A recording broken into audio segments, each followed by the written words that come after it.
Hey guys. Hey guys. Welcome back to our channel. So this week we're going to talk about a topic that a lot of you have been asking about, things that we should consider before getting married or premarital advice, so to speak. So stick around. Stick around. There, I'm Shemaine. And I'm Rashad. And we're the Prospers.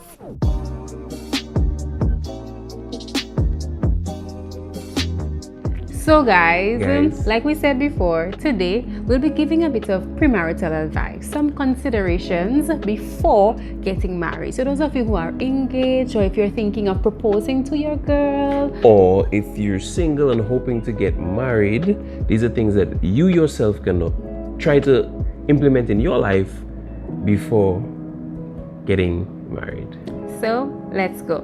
So point number one, babe. Point number one. So the first thing that we're going to talk about is compatibility. All right. We're going to look at if you and this person have values and goals that align. All right. So it's important to know that whatever it is that you believe in or whatever it is that you stand for, this person also shares very similar goals and similar values.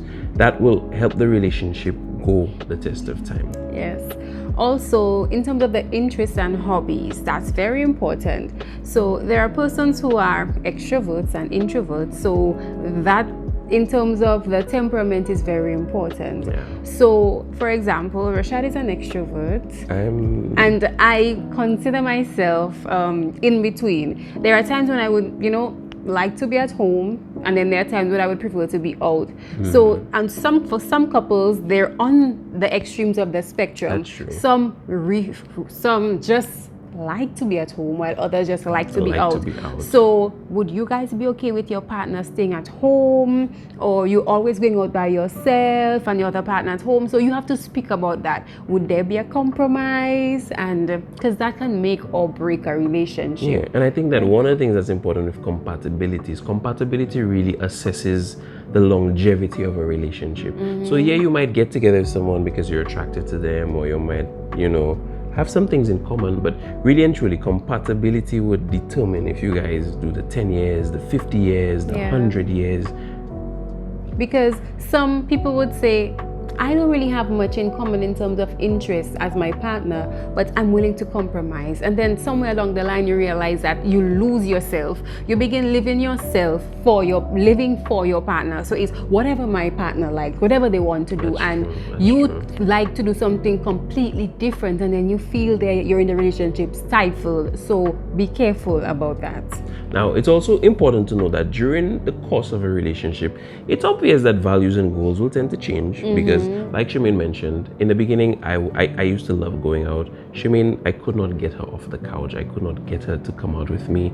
Now, it's the opposite way. I love being at home. I love being just chilling out. And Shemaine's like, let's go out. Let's go do this. Let's go for a walk. Let's go for a drive. Let's do something. And then I'm working on that. I'm just it's interesting to see how the dynamic has changed. Good.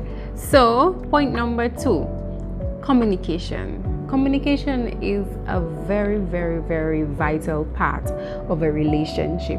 And in terms of thinking about it before getting married, we have to be able to communicate with each other. How does my person communicate? Does my person like to talk?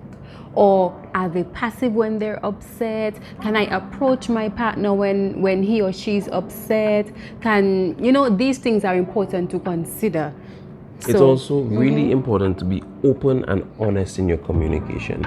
So a lot of the times when we communicate with our partners, we tend to hold a little bit back. And then the partner can only go based on what we tell them. And we try to hold it against them. And I remember in the beginning of our relationship, I always used to tell Shemaine, I'm not a mind reader, okay? If you don't tell me, how will I know?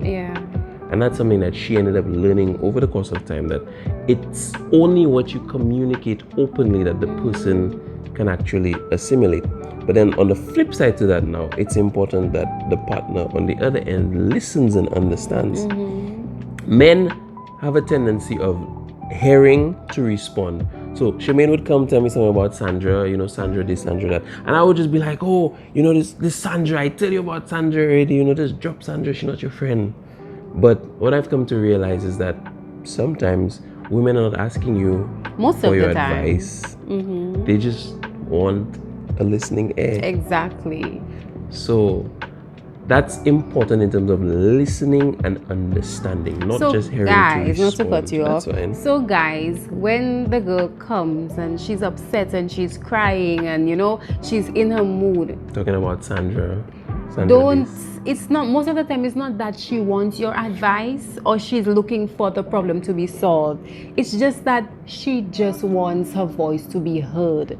She trusts you and she has that open relationship with you where she can come and tell you anything. So please stop saying you should do this, you should do that. That upsets us. So in that case, what I have learned, and I will share with you guys what I have learned, when Shemaine comes and talks about Sandra, how Sandra upset her and whatever, I say, really? Sandra? Again? Please tell me more about Sandra. I can't believe she did that. Oh my God, I can't believe Sandra did that. So it's being involved in the conversation. Like Shemaine says, sometimes they just want a listening ear, a board to bounce off ideas. She already knows what she's going to do. Me telling her what to do, even though men just tend to be inherently problem solvers, it doesn't help the situation. But you encourage her, you stand by her, you just listen to her, and you just take with Sandra. Yeah. So another thing that we're going to talk about, point number 3, is financial stability. Now, before we get married or even consider getting married, it's important that we understand each other's financial situation. So, is she coming into the relationship with debt, or am I coming into the relationship with debt? Both parties need to be fully aware of that. That's one. Secondly, what does savings look like? What is this person's savings plan? It may not necessarily be that, it's about the amount of money that they save, but we want to know what is their saving plan. Do they save 10%? Do they save 20%? Do they save 30%? Do they save 40%? 50%? So that's important in terms of finances. And also knowing how your partner views money. All right? So, for example, if in Shemaine's family, $50 is like pocket change, and that's how she grew up, and we get married, and for me, $20 had to last a month. When we get married and we make, let's say we make $1,000 for the month, and Shemaine's spending $500, I'm going to just be losing my mind. So it's important to just know what the person stands at financially, their financial situation, and their views towards money. And also, in terms of financial situation, it's important that you speak about the parts of finance that are really, really touchy. The accounts. How many accounts are we going to have? Are we going to have joint accounts? Are we going to have separate accounts? Are we going to have life insurance? Are we going to have medical insurance? And for how much? Exactly. So all these things are important. Are we going to have short-term saving goals? Are we going to have long-term saving goals? Because it doesn't make sense you save without a purpose. True. When you save money without a purpose, you tend to spend it faster. That's true. If you put that money aside and say this money is for house and land in the next 5-10 years, then you know that is money for house and land in the next 5-10 years. But if you just put the money, okay, we're just saving that money there, we're just saving that money there. It's easy for you to go into that account and take out money and do whatever you want with it. So always have a purpose and a reason and not realistic financial goals. It is based on how much money you make. That's true. Try to live within your means, and that's important when you're planning financially. So, for example, I'll give you Shemaine and I's personal example. We have a short-term savings account and we have a long-term savings account. The short-term savings account is for anything that we hope to do within the next 3 to 5 years. But a long-term saving account would be something that we plan on doing 10, 15 years down the line. So maybe you guys can consider an option very similar to that. Also consider where you save your money as well, banks versus credit unions. These are things that you can talk to a financial advisor to give you an idea. I think also another thing that's important is budgeting and investing, multiple sources of income. It's important for us as young people to try to find ways where we can just branch off into different sources of income. And for that, you have to be financially literate. Yes. Read books about finance. Have financial advisors. Speak to friends and family who work in the finance industry. Don't be ashamed about it. Because when you're ignorant financially, that's when you tend to lose money. And waste money. Exactly. So find out what's the best way to get a mortgage. What is the best mortgage to get? 15, 20, 30 years. It's up to you, but talk to people, get the information. All right. So then, point number, what number are you on? We should be on number 4. Number 4. Point number 4. Children. Important. So, does my spouse want to have children? Do I want to have children? How many children do we want to have? When do we want to have the children? Are we going to use contraceptives? Are we not going to use contraceptives? Are we going to use natural forms of contraception? All these things are important. And in this particular topic, you have to be vulnerable and open about it. There are persons who use the pull-out method. There are persons who use the rhythm method. Those who use the pills. So you have to do your research as well. Exactly. So do your research and be honest. Communication comes in again. Be honest with each other. Babe, I only want 2 children. Or babe, I want 1 child. And we have to be willing to accept the other or come to a compromise. That's true. And one other thing is that yes, we plan, but God executes. So we can plan for 2-3 children, or we plan, okay, next year we're gonna start our family. But bloops, the year before that, we end up pregnant. 11 children. Oh, I thought that's what you were gonna say. We end up pregnant. Or we plan for 2 and we end up with 3. Or 11, football side. So on this aspect, pray about it. Yes. Pray about it. And something that Charmaine mentioned about contraceptives, I think we can have a video on that, talking about the different types of contraception. Because when we were in marital counseling, the pastor had actually spoken to us about the different types of contraception, the abortive ones versus the non-abortive ones. Hopefully we can have a video about that in the future. But another thing in terms of children, we also need to talk about how we're going to raise the children. You know, what is our model for raising children going to be like? So here is an example.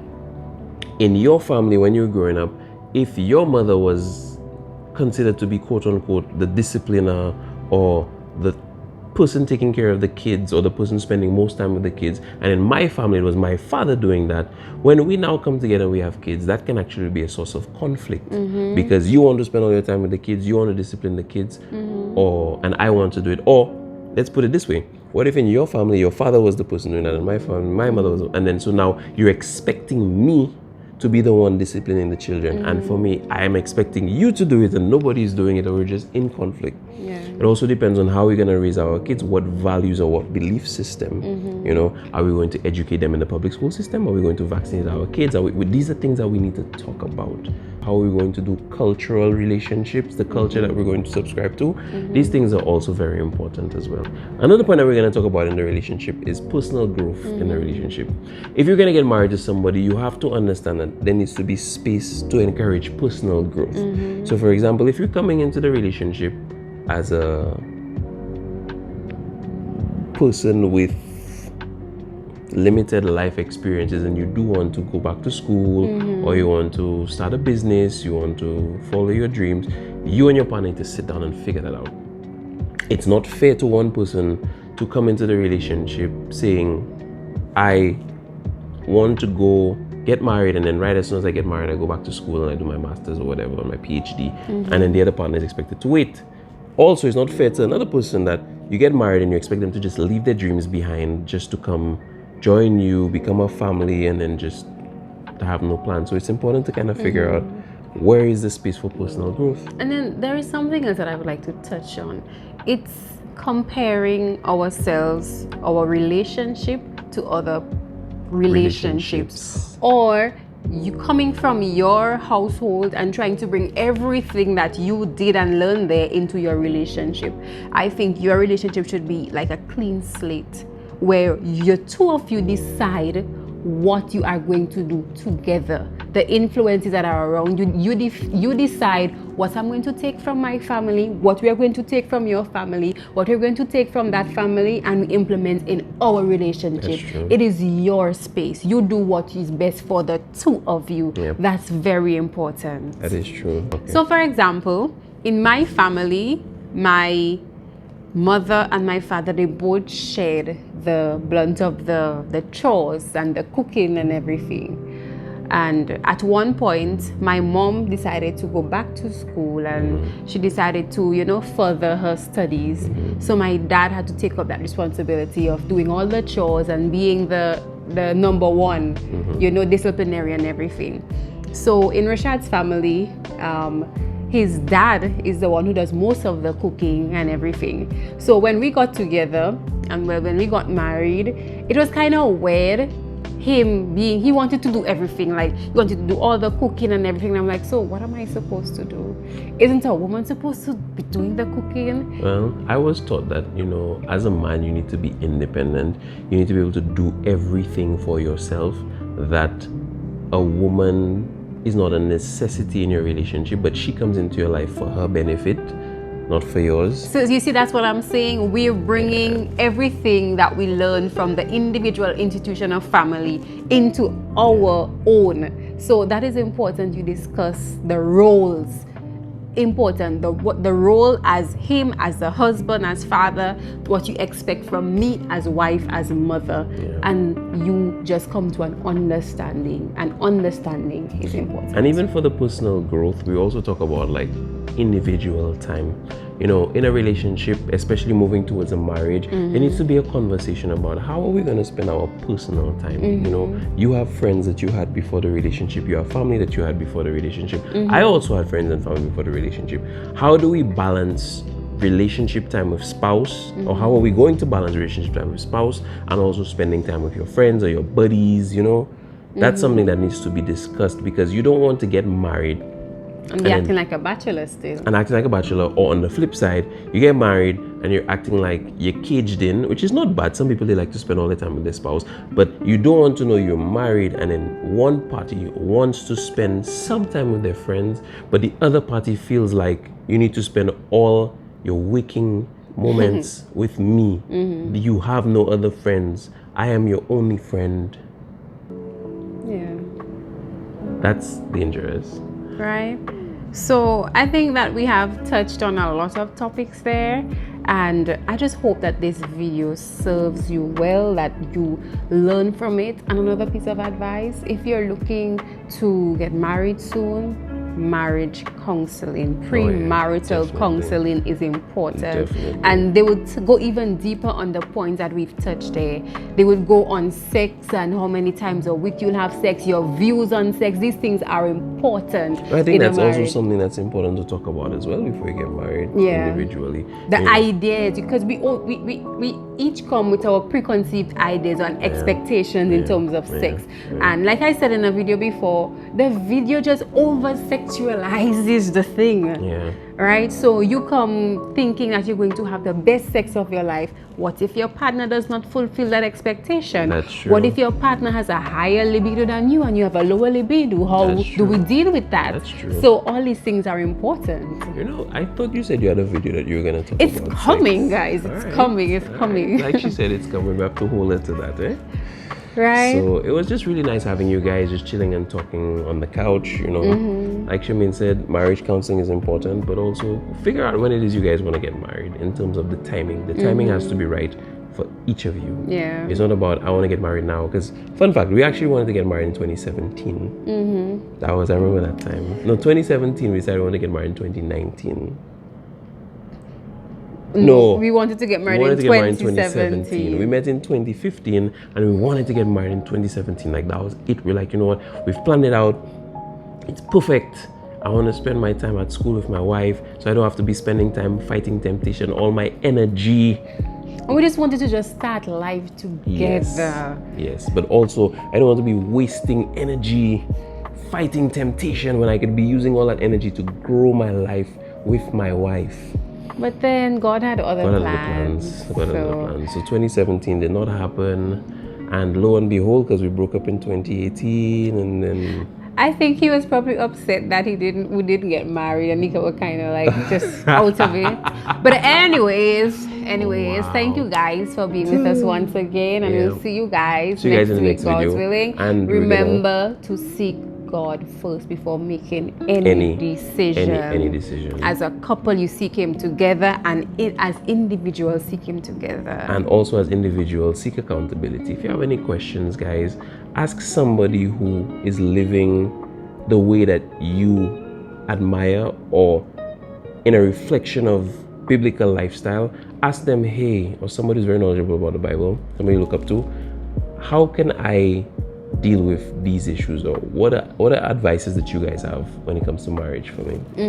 All right, so guys, thank you so much. And if you yet haven't seen any of our past videos, you could just follow them up in the corner, and we just invite you guys to subscribe if you like the content that we have, and hit the bell notification so that you guys can be informed of any new content that we have coming out. All right, take care.